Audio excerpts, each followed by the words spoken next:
வெளிநாட்டில் இருக்காங்க இல்ல வெளியூர்ல நமது சொந்தக்காரங்களோ நண்பர்களோ இருக்கும் பொழுது அவர்கள் வாக்கு உரிமை இருக்குங்கிறத அரசாங்கம் புரிந்து கொண்டு செயல்படுத்தலாம் என்று தான் நான் நினைச்சேன். நேற்று தான் என் வீட்லயும் கொண்டாந்து அந்த ஃபார்ம் கொடுத்துருக்காங்க.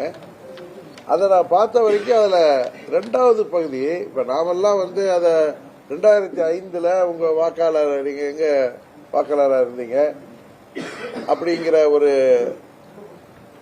கேள்விகள்லாம் கேட்டிருக்காங்க. அது பாமரர்களுக்கு மிக வந்து அது எல்லாராலையும் அதை ஃபுல்ஃபில் பண்ண முடியாதுங்கிறது தான் பிராக்டிக்கலா உள்ளது. அதை வந்து அந்த பகுதியை எலெக்ஷன் கமிஷன் நீக்குனா அது வந்து சரியா இருக்கும் அப்படிங்கிறது தான் எனக்கு வந்த ஃபார்மை நான் பார்த்துட்டு நாளைக்கு மறுபடியும் வந்து அந்த அலுவலர் வரேன்ட்டு போயிருக்காங்களா, நேற்று நான் ஊர்ல இல்லைன்னு. அதை நான் பார்த்த வரைக்கும் 2005 சம்பந்தமான கேள்விகள் அதை வந்து அவங்க கேட்பதை தவிர்த்தால் ஓரளவு குளறுபடி இல்லாம இருக்கும். இல்லைன்னா வந்து இதை தேர்தலுக்கு அப்புறம் தள்ளி போடுறது தான் நல்லா இருக்கும் அப்படிங்கிறது தான் என்னுடைய எண்ணம். தனிப்பட்ட முறையில் நான் அதை பார்த்த வரைக்கும் நான் அதை உணர்ந்து சொல்றது, பாமரத்தனமான மக்களால் இதை வந்து எப்படி இதை சரியாக ஃபில்அப் பண்ண முடியுங்கிறது கேள்விக்குறியாக தான் இருக்கு. அதுக்கு தேர்தல் ஆணையம் தான் அதுக்கு பதில் சொல்லணும். 2026 சட்டமன்ற தேர்தல் வந்து திமுகவுக்கும் தாவேகாவுக்கும் தான் போட்டியா இருக்கும்னு சொல்லிட்டு விஜய் சொல்லியிருக்காரு. களம் அப்படிதான் இருக்குமா? நானே ஏற்கனவே நீங்க கேட்டப்ப அண்ணன் பழனிசாமி தலைமையில கூட்டணி அமைந்தால், ஏதோ தனிப்பட்ட வெறுப்புல நான் சொல்லல, பழனிசாமி அவருடைய கேண்டிடேச்சர் 21 தோத்து போயிடுன்னு அப்ப என்ன அணுகினவங்கள்ட்ட நான் சொன்னேன். அரசியல் அனுபவம் வாய்ந்தவர்கள் திமுகவை எதிர்த்து நாங்கெல்லாம் ஒரு அணியில வரணும்னு சொன்னப்ப, நான் அது நடக்காதுன்னு தெரிந்தும் வயதில் பெரியவர்கள் அனுபவம் மிக்கவர்கள் சொல்றப்ப முயற்சி செய்யுங்கள்னு சொன்னேன்.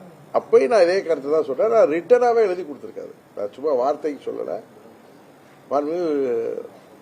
அமித்ஷா அவர்களுக்கு அப்பொழுது என்னை சந்தித்த கிஷன் ரெட்டி அவர்களிடம் நான் ரிட்டனாவே கொடுத்திருக்கேன். அப்ப நான் சொன்னது, நீங்க வந்து பழனிசாமி முதலமைச்சர் கேண்டிடேட்னா நம்மால் வெற்றி பெற முடியாது, நாங்கள் உங்க கூட வந்தாலும் 100 தொகுதிகள் வென்றால் வெற்றி பெற முடியும். இன்றைக்கு இந்த 5 ஆண்டுகளில் பழனிசாமியின் செயல்பாடுகள், அவருடைய ஒரு கட்சி தலைவரா ஒரு பொதுச் செயலாளரா அவருடைய தவறான செயல்பாடுகள், யாரை பார்த்தாலும் பயம், ஒரு தலைமை பண்புனால யாரையும் எதிர்கொண்டு, இப்ப கட்சியில எந்த கட்சியில பிரச்சனை இல்லாம இருக்கும். இப்ப அம்மா அவர்கள் சேவல் சின்னத்தில் நின்று தனியா நின்றப்ப ஜானகி அம்மையார் அணியில போட்டி போட்டவர்களை எல்லாம் சேர்த்து கொண்டு, அண்ணன் பன்னீர்செல்வம் ஜானகி அம்மா அணியை சேர்ந்தவர் தான், அவரை முதல்வராக அம்மா தனக்கு அப்புறம் அந்த 6 மாதம் ஸ்டாப் கேப்ல ஆக்குறாங்க. அப்ப ஜாஜேங்கிற எண்ணம்லாம் இல்லாம 91 தேர்தலில் எல்லாருக்கும் வேட்பாளர் இருக்கு. ஆரம் வீரப்பன் அண்ணனையே கூப்பிட்டு அவருக்கே இணை பொதுச் செயலாளர் பதவி எல்லாம் கொடுத்தாங்க. இது போல அம்மாவை தாக்கி பேசியவர்கள் எத்தனையோ பேர் இப்ப கூட அங்க இருக்காங்க. பழனிசாமி கூட, வளர்மதி அக்கா, அது மாதிரி மறைந்த MK பாலன், ஈவன் அண்ணன் காளிமுத்து, இவர்கள் எல்லாம் இது போன்று பல பேர் அம்மாவிற்கு எதிராக இன்னும் தனிப்பட்ட முறையிலேயே, அரசியலெல்லாம் தாண்டி தனிப்பட்ட முறையிலேயே பேசியவர்கள் கூட அதெல்லாம் அம்மா அவர்கள் புறந்தள்ளி விட்டு புரட்சித் தலைவர் ஆட்சியை கொண்டு வர வேண்டும் என்பதற்காக தன்னம்பிக்கையோடு அவர்களை எல்லாம் சேர்த்து அவர் பண்ணார். நான் வந்து அதுக்காக தினகரன் சேர விரும்புகிறாருன்னு நீங்க அதை நினைச்சிடாதீங்க. நான் பழனிசாமியோட சேர்வதற்கு வாய்ப்பே இல்லை. துரோகத்தை அம்மா மக்கள் முன்னேற்ற கழகத்தால் ஏற்றுக்கொள்ள முடியாது, அதுக்கு வாய்ப்பே இல்லை. அதே நேரத்தில் மற்றவர்களை, அண்ணன் பன்னீர்செல்வமாக இருக்கலாம், சின்னமாக இருக்கலாம், செங்கோட்டையன் போன்றவர்கள், இப்ப நிறைய பேர் வெளில போனவங்க வந்து பழனிசாமி மேல உள்ள அதிருப்தியிலேயே பழனிசாமி யாரையும் எடுத்தெறிந்து பேசுறாரு, அண்ணன் பன்னீர்செல்வத்தை காலம் கடந்து விட்டதுங்கிறாரு, துரோகம் செய்தாருன்னாரு. யார் துரோகம் செய்தாருங்கிறது உலகத்துக்கே தெரியும்.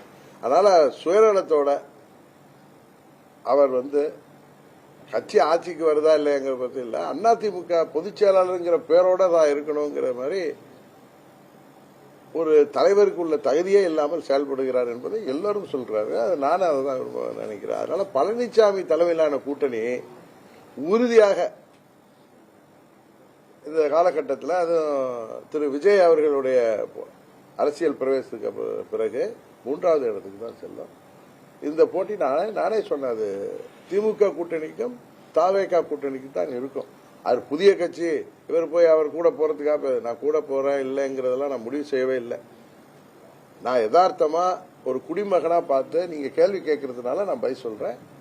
அது திமுக கூட்டணிக்கும் தாவேகா கூட்டணிக்கு தான் அவர் தலைமையில சரியான கூட்டணி அமைந்தால் அது கடுமையான போட்டியாக இருக்கும்.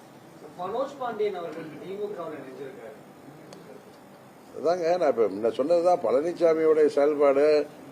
அவர் அண்ணன் ஓபிஎஸ் கூட இருந்து அவர் ரொம்ப நாள் வெயிட் பண்ணது. நிறைய பேர் அது தப்பாலாம் டிபேட்ல பேசுறாங்க. 6 மாசம் தேர்தல் இருக்கு, இப்ப ரிசைன் பண்ண, அதுக்கு முன்னாடி ரிசைன் பண்ணியிருந்தா தான் என்ன இருக்கு, என்ன தேர்தல் வந்துட போட. இப்ப ஏதோ ஒரு தொகுதியில கூட ஒரு சட்டமன்ற உறுப்பினர் இருந்தார். அப்படி அல்ல, அவர் PH பாண்டியன் அவர்களுடைய மகன். PH பாண்டியன் அவர்கள் அரசியல்ல ஒரு பெரிய ஆளுமையா இருந்தவர்.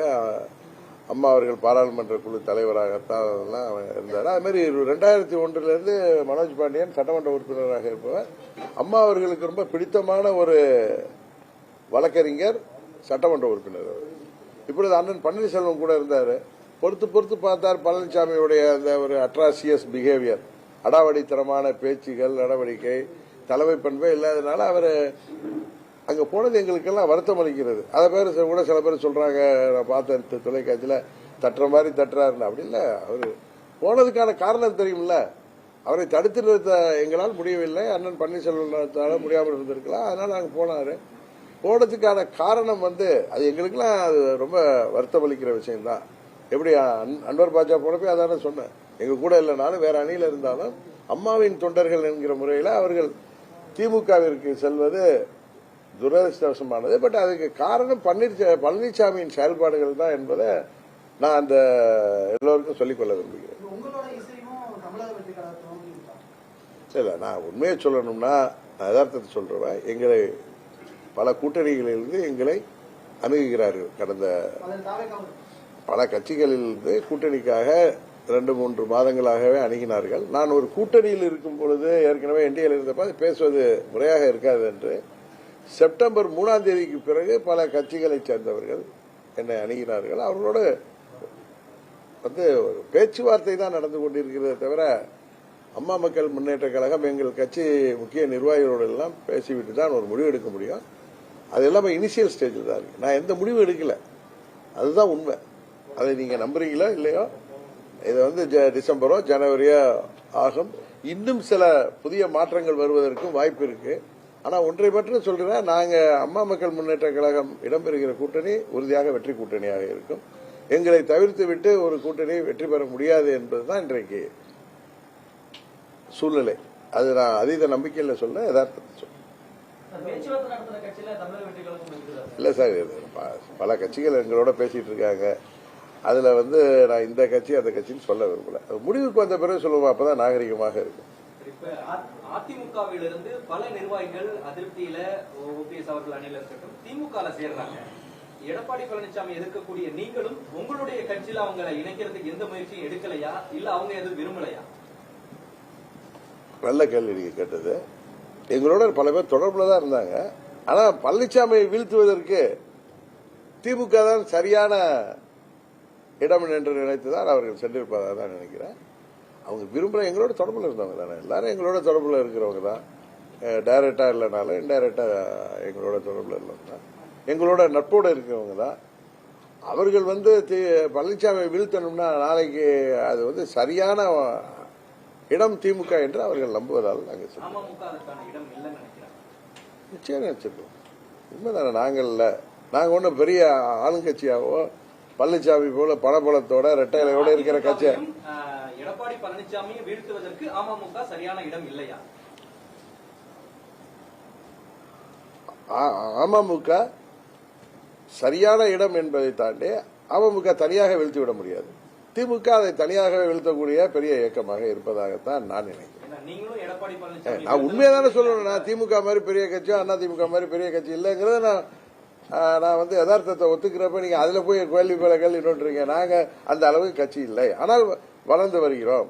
இப்ப திமுக 75 வருட கட்சிக்கும் பழனிசாமி திமுக இடிஎம்கே இப்பதான் அண்ணா திமுக இல்லையே, இடிஎம்கேவுக்கு இணையாக எங்கள் கட்சியின் நிர்வாக அமைப்பு தமிழ்நாடு முழுவதும் கட்டமைப்பை பலப்படுத்தி வருகிறோம், பலப்படுத்தி விட்டோம் என்றே சொல்லலாம். அதனாலதான் நான் சொல்றேன், எங்களை தவிர்த்து விட்டு 19 தேர்தலா இருக்கட்டும் 21 விட இந்த தேர்தலில் நாங்க இன்னும் ஸ்ட்ராங்கா இருக்கோம்.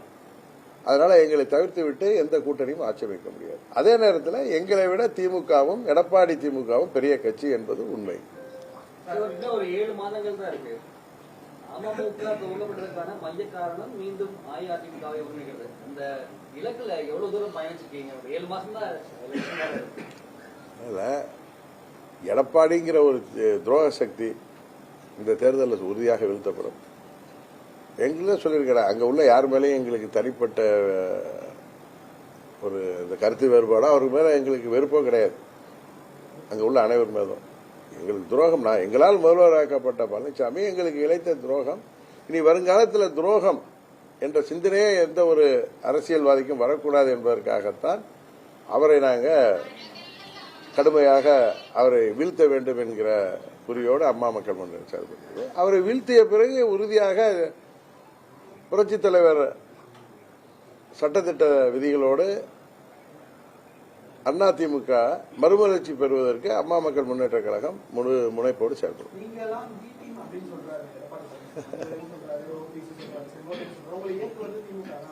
ஆசை எதை வேணாலும் சொல்லிட்டுங்க, பி டீம் சி டீம் அப்படின்ட்டு. எங்களை இயக்குவதே பழனிசாமி தான். இப்ப நான் எதுக்கு போய் கட்சி ஆரம்பிச்சேன், அவர் கூட அவருக்கு எதிராக இயக்குவதே பழனிசாமி தான்.